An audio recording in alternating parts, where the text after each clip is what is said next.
안녕하십니까. 5주차입니다.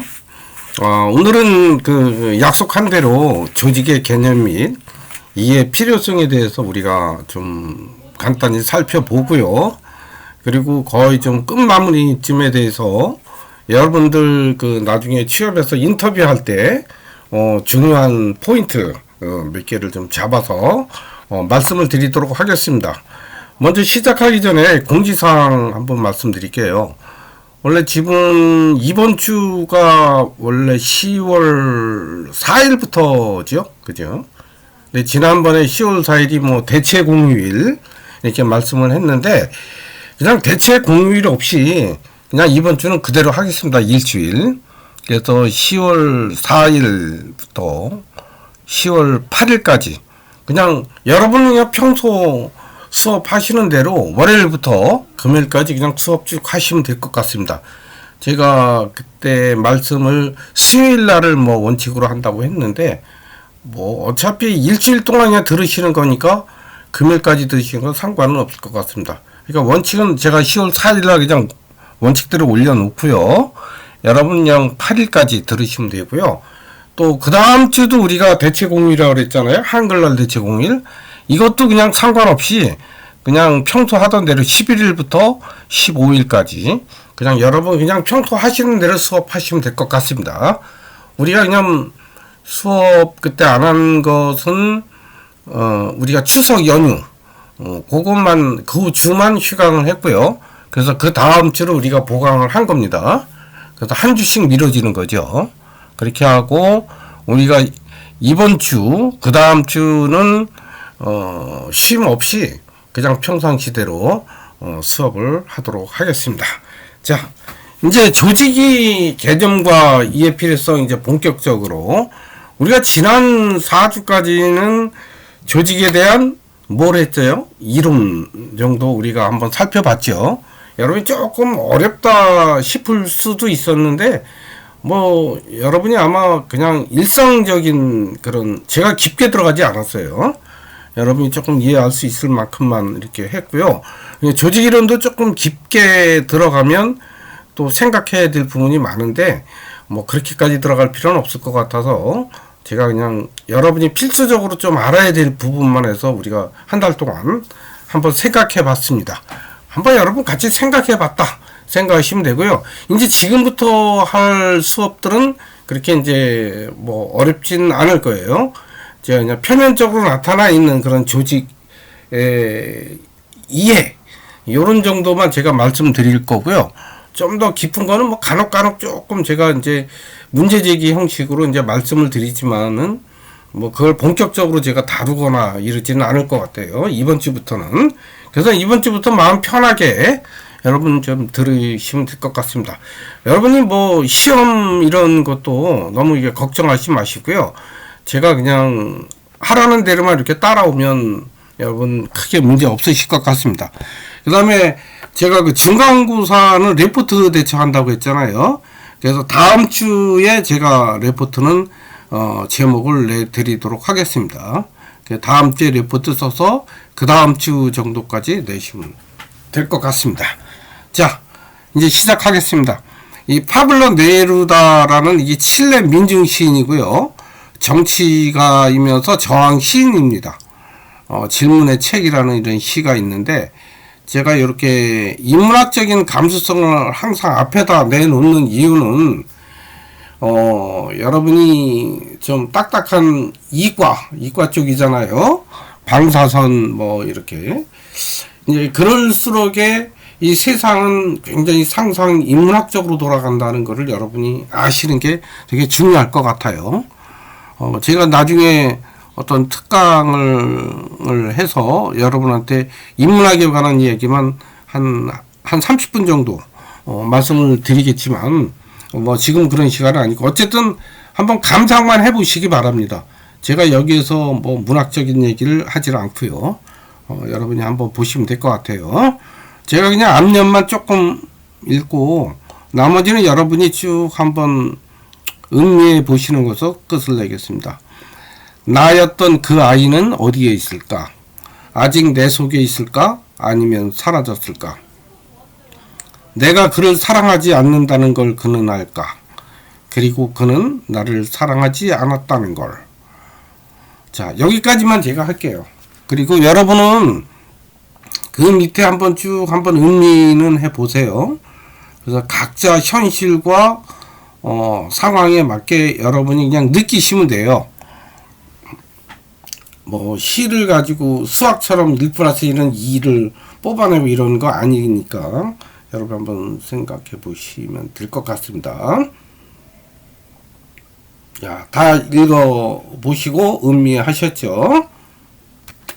자, 이제 본격적으로 우리가 조직의 이해 한번 들어가도록 하겠습니다.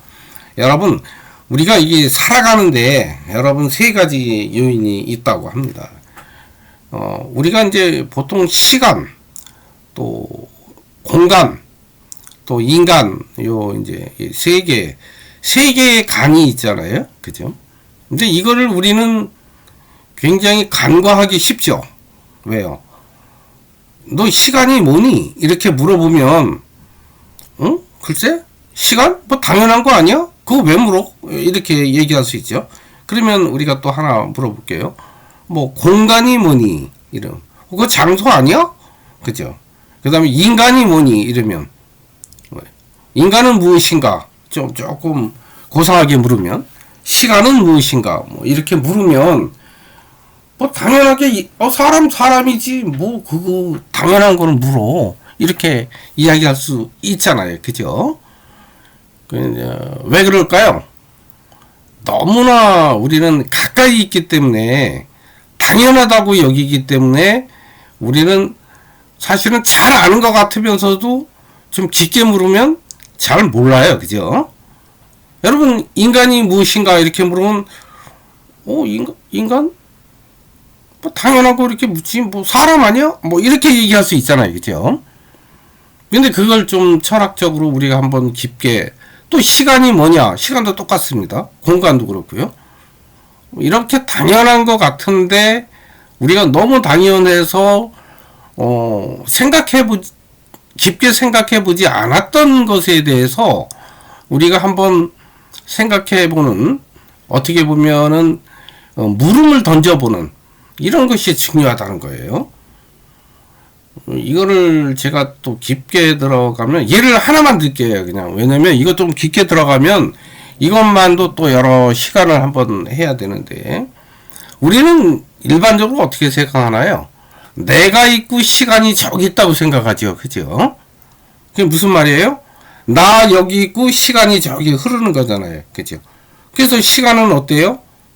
시간은 내 탄생 이전에도 있었고 내 죽음 이후에도 영원히 그냥 흘러갈 것이다. 이렇게 생각하잖아요. 그리고 나라는 존재는 여기 있고. 그죠? 그런데 우리가 좀 철학적 측면에서 생각을 하면요. 그게 아니에요. 나 여기 있고 시간이 저기 있는 게 아니라 나와 시간은 함께 있는 거예요. 또 공간도 인간은 항상 공간 속에 있는 거예요. 나 여기 뚝 떨어져 있고 공간이 저기 있고 이게 아니에요. 아시겠죠? 이게 무슨 말인지? 그래서 인간, 시간, 공간은 함께 있다는 겁니다. 근데 이거를 우리는 이분법적 사고에 너무 익숙해져 있는 사람들은 나 여기 있고 너 여기 있고 그죠?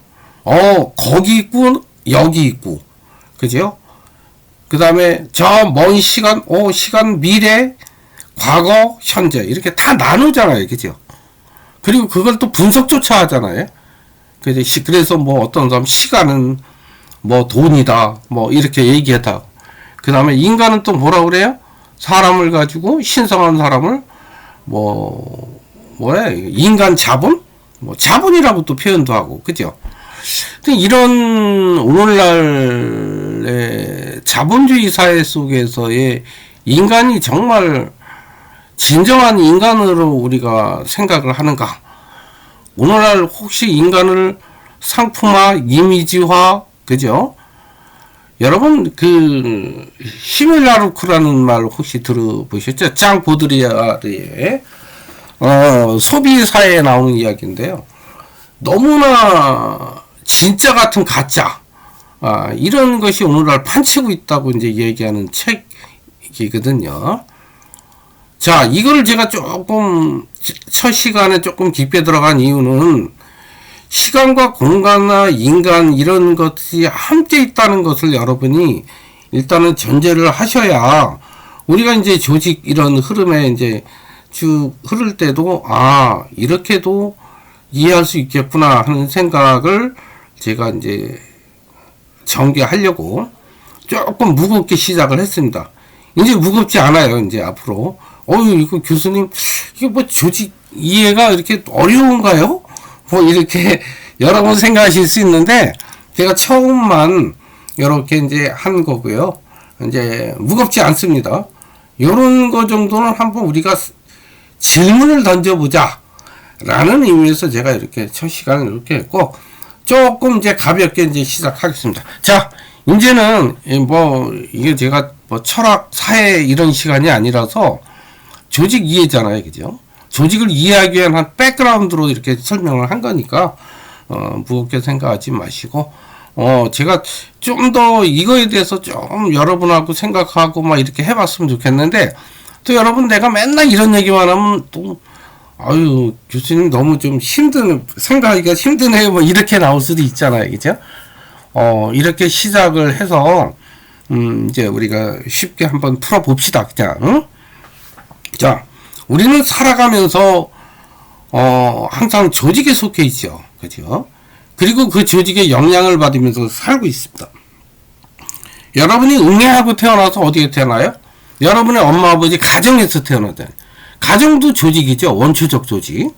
그 다음에 유치원, 초등학교, 중학교, 고등학교, 대학교 여러분 지금까지 계속 조직에 속해 있고 또 남자들은 또 이렇게 대학 뭐 다니다가 군대 가시는 분도 있고 하지만 또 군대 가서 또 조직이잖아요. 또 나오면 어때요? 나오면 뭐 자영업 하시는 분도 있지만 대부분 또 어떤 취업을 하려고 하잖아요. 또 조직이에요.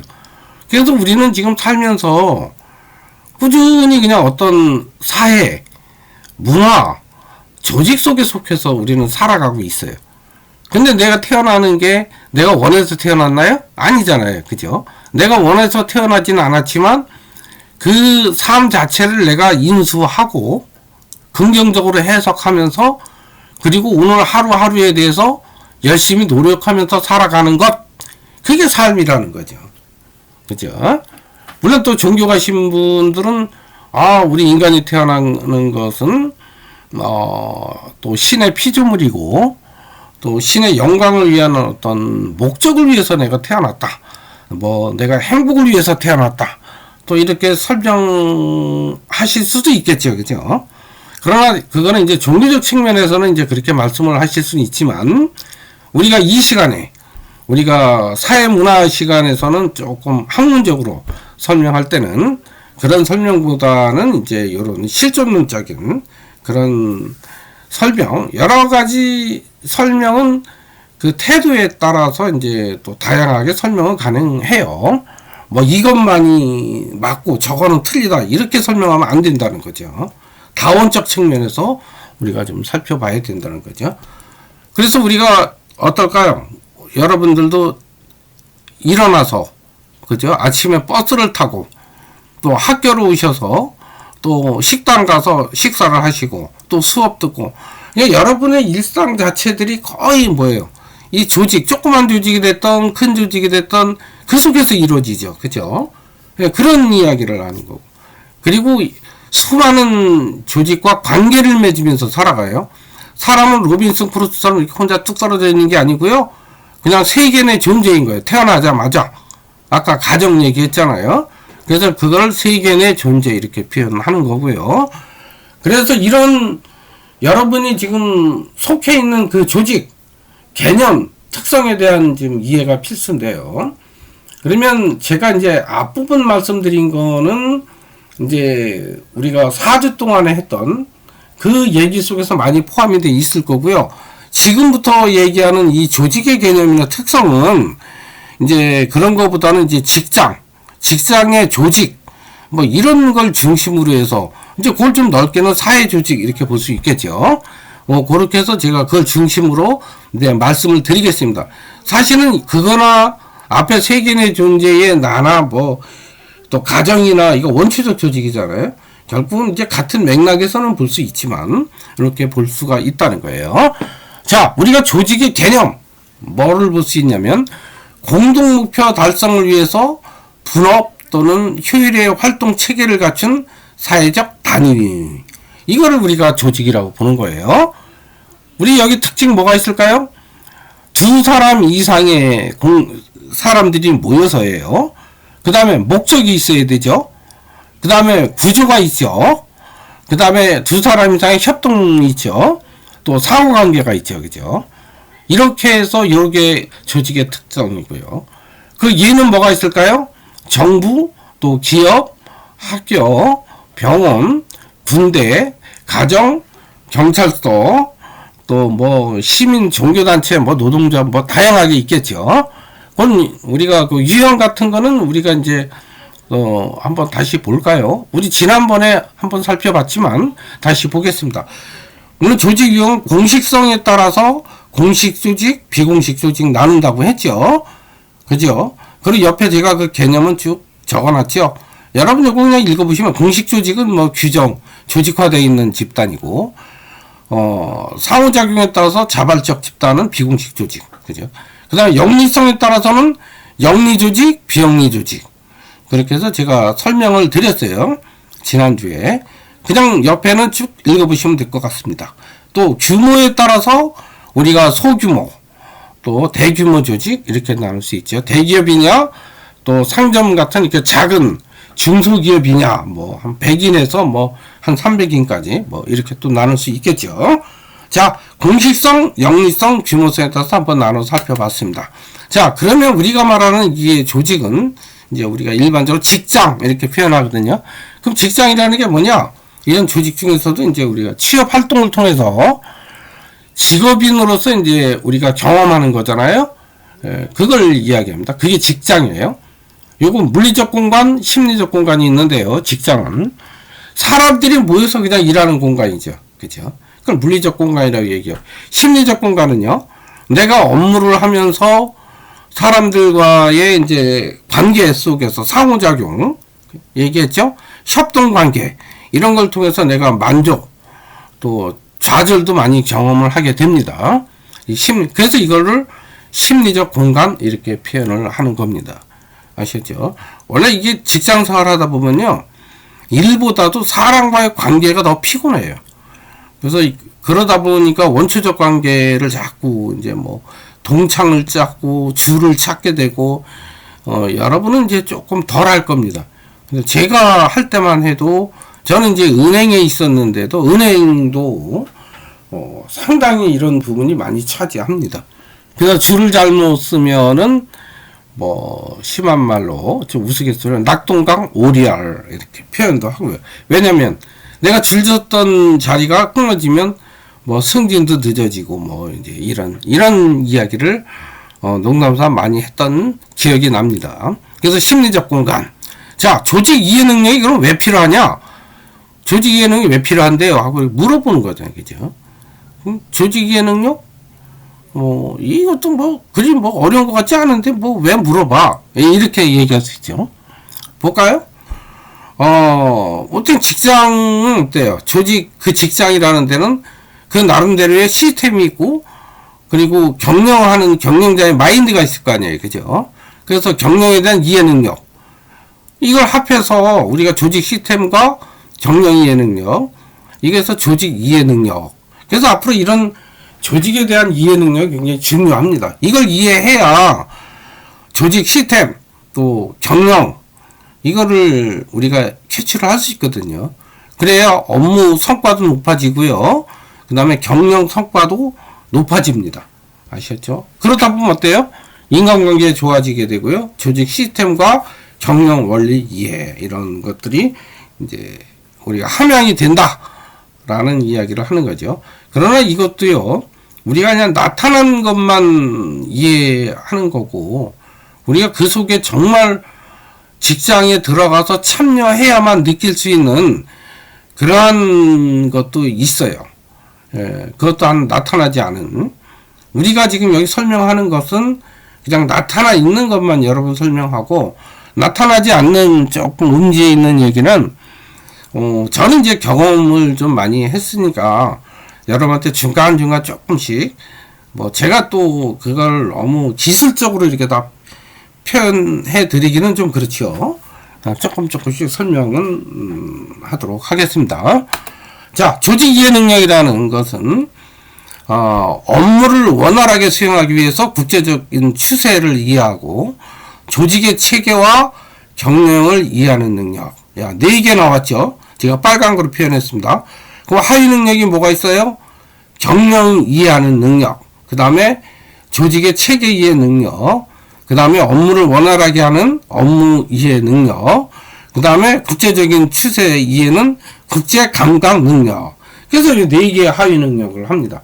그래서 여러분 이제 다음 주부터 우리가 본격적으로 할 거는 경영 이해 능력이에요. 그 다음에 체제 이해 능력, 업무 이해 능력, 국제 감각 능력. 이걸 각 한 주씩 하고요. 경영 이해 능력은 제가 한 2주 할 겁니다. 이게 중요해요. 그 다음에 조직 체제 이해 능력은 한 주나 또 조금 늦으면 뭐 한 2주 정도 이렇게 하고, 업무 이해 능력이나 국제 감각 능력은 그냥 한 주씩 하면 될 것 같습니다. 그래서 이렇게 하도록 하겠습니다. 나머지 뭐 정의는 읽어보세요. 아시겠죠? 그래서 그 밑에는 뭐 누구나 조직의 영향을 받으면서 살고 있고 삶을 살아나가는데 조직 생활이 되게 중요한 시대가 되었다. 뭐 이런 얘기를 하는 거니까 이해하시면 돼요. 요즘은 뭐 조직을 떠나서 이렇게 뭐 할 수 있는 것들이 별로 없잖아요. 그죠? 자, 앞으로 이제 쭉 어떻게 할 거냐면, 우리가 이번 주는 1번입니다. 조직의 개념 및 조직의 이해의 필요성. 그 다음에 조직과 개인 관계 정도만 우리가 한번 생각해 보고요. 이제 다음 주부터 본격적으로 조직의 경영 이해, 뭐 순서, 뭐 쭉 설명드리고요. 그 다음 주는 이제 경영 환경. 그 다음에 이제 조직의 시스템 이해를 이제 아마 1주 반 정도 해야 될 것 같아요, 요거는. 그 다음에 이제 업무 이해는 첫 주만 하면 되고요. 글로벌 마인드도 이제 그런 식으로 하겠습니다. 요거를 전체적으로 이제 우리가 인문학적으로 또는 뭐 경영학적 마인드에서 한번 살펴보도록 할 겁니다. 자, 말씀드린 대로 조직과 개인은 어떻게 서로 상호작용을 하는지 한번 뭐 여러분 뭐 아실 것 같아요. 그러나 한번 읽어보시는 거죠. 그러니까 개인은 어때요? 조직 목표 달성에 필요한 지식, 경험, 기술을 제공하잖아요. 그럼 조직은 어떨까요? 조직은 그 구성원들에게 업무를 딱 정해주지. 어떻게 너 뭐 해라 그죠? 그리고 개인은 조직이 정해준 범위 내에서 업무를 또 수행하면서, 대신 이 조직은 뭐래요? 또 개인의 역량과 실력이 조직에 되게 중요한 요인이 되지만, 또 개인들에게 각종 보상을 제공하겠죠? 조직은. 그리고 개인은 이런 아까 말한 지식 경험을 제공하고, 그죠? 또 보면은 개인은 성취감이 보상보다 조직에서 느끼는 성취감이 더 높은 것으로 이렇게 나타납니다. 경영학자가 뭐 조사를 했는데, 뭐 돈 받고 이런 것보다 가서 일하는 그런 보상, 그죠? 그 다음에 이제 직업이라는 거는 뭐 사회적 역할, 또 자아 실현을 위해서 오랫동안 이제 하는 일, 이런 걸 직업이라고 하고요. 그죠? 그래서 뭐 나머지는 조직의 구성원으로서 업무에 적응하기 위해서 경영, 그 다음 말씀드렸죠? 경영 이해, 그 다음에 체제 이해 능력, 업무 이해, 그 다음에 국제 감각 능력, 오늘날 사회는 이제 이게 필요하다고 말씀을 드렸어요. 그죠? 요 정도 보시면 아시겠죠? 자, 이제 인터뷰 우리가 요건 뭐 참고로 했는데, 여러분 이런 인터뷰를 혹시 제가 예전에 면접관이었을 때 이제 이렇게 신규 여러분 같은 이제 신규분 오시면 이런 걸 한번 물어봤어요. 개인과 조직 중 어떤 것이 더 중요하다고 생각하십니까? 뭐 이렇게 얘기했네. 그럴 때 이제 대부분 모범 답안은요. 이거 뭐 요거는 생각마다 솔직히 저는 이제 개인이 중요하다고 생각하거든요. 근데 그거는 개인이 생각하는 가치적 생각이고, 조직 생활 하거나 이럴 때는 요게 모범 답안이 돼야 된다고 생각해서 제가 적어놨어요. 네, 여러분이 쭉 생각하시면 돼요. 이렇게 말씀하시면 돼요. 저는 조직의 성과가 우선돼야 된다고 생각하고요. 조직 성과를 위해서는 당연히 개인 성과를 달성해야 되기 때문에 조직 성과를 위해서 개인의 성과를 달성할 수 있도록 열심히 업무를 수행하도록 노력하겠습니다. 입사 후 저도 조직 구성원이기 때문에 조직 구성원의 입장이 되어야 된다고 생각합니다. 이렇게 이런 식으로 똑같이는 아니라도 이렇게 말씀하면 면접관이 조금 다 알아요. 알기는. 그래도 형식이라도 그렇네요. 이렇게 동그라미 칩니다. 아시겠죠? 참고하시면 돼요. 개인의 가치관과 조직의 가치관이 충돌된다면 어떻게 하시겠습니까? 그러면 이제 보통은 사실 이게 충돌되면 이거 아니다 싶으면 그냥 사표되고 때려치고 나옵니다. 그죠? 그게 사실은 또 맞는 얘기인데 또 조직에서 또 그렇게 얘기하면 안 되잖아요. 그죠? 이게 좀 이빠른 소리를 해야 되잖아요. 그럼 어떻게 해야 되느냐? 제가 적어놨어요. 개인보다는 조직의 가치관이 우선돼야 된다고 생각합니다. 왜냐하면 조직은 합리적 개인이 내 생각보다 훨씬 많고요. 나의 가치관의 역사보다 조직의 가치관이 형성되는 그 기간이 훨씬 길었기 때문에 좀 더 합리적이지 않을까 생각합니다. 그러나 조직에 대해서 앞으로 궁금한 것은 반문이나 충돌보다는 대화나 소통, 질문, 재확인을 통해서 제가 해소하고 앞으로 더 발전시켜 나가도록 하겠습니다. 이렇게 얘기하면 되게 좀 만족스러워 하지 않을까 이런 생각을 합니다. 그래서 직장인이 가져야 하는 조건 한번 볼까요? 내가 하는 일에서는 전문가가 돼야 돼요. 그리고 그런 일이 내가 10년을 하고 20년 한다고 계속 전문가가 아니거든요. 일을 해보면요. 이게 유통기한이 있는 것 같아요. 저도 이제 외환 전문역, 여신 전문역 해보니까 다 그 기간 끝나면 또 딴 거 하고 이래요. 그 다음에 열정을 가지고 하면 좋고요. 또 네트워크가 재산이고 경쟁력입니다. 여러분이 어디 가서도 사람 많이 알고 교수님하고 친해져서 나쁜 거 없잖아요. 그죠? 교수님이 또 어떤 네트워크가 가지고인지도 모르고 친해지면 다 좋아요. 친구도 그렇고 또 여러분이 또 여러분 나이 때 책도 많이 읽으시면 좋아요. 또 업무 개선에 관한 책 많이 보시고 또 아니다 싶은 생각이 들면 결단을 또 빨리 내리는 것도 좋습니다. 보통 직장인의 사표일을 보면은 처음에 맞지 않는다 이렇게 얘기하거든요. 근데 사실은 그거를 한 2년 정도는 이게 내 수련 과정이다 생각하고 또 세월이 한 2년 잡히면 자신의 업무가 또 이렇게 자리를 잡게 돼요. 대부분 1, 2년을 못 참고 나가는 경우가 많더라고요. 제가 보니까 그렇습니다. 아시겠죠? 자, 여기까지 짧게 하고요. 여러분 생각하시면 될 것 같아요. 자, 제가 이거 매번 드리죠. 어렵게 입사한 회사가 나와 맞지 않는다면 어떻게 행동할 것인지 한번 적어보세요. 제가 앞에 했죠. 자, 이렇게 하고 제가 공지사항 드린 것도 공지사항에 띄워놨어요. 그러니까 여러분 꼭 한번 읽어보십시오. 자, 고생 많이 하셨습니다. 우리가 그 다음 주에 뵙겠습니다. 그 다음 주도 우리가 쉬지 않고 똑같이 월요일부터 금요일까지 수업하도록 하겠습니다. 고생 많았습니다. 다음 주에 뵙도록 하겠습니다.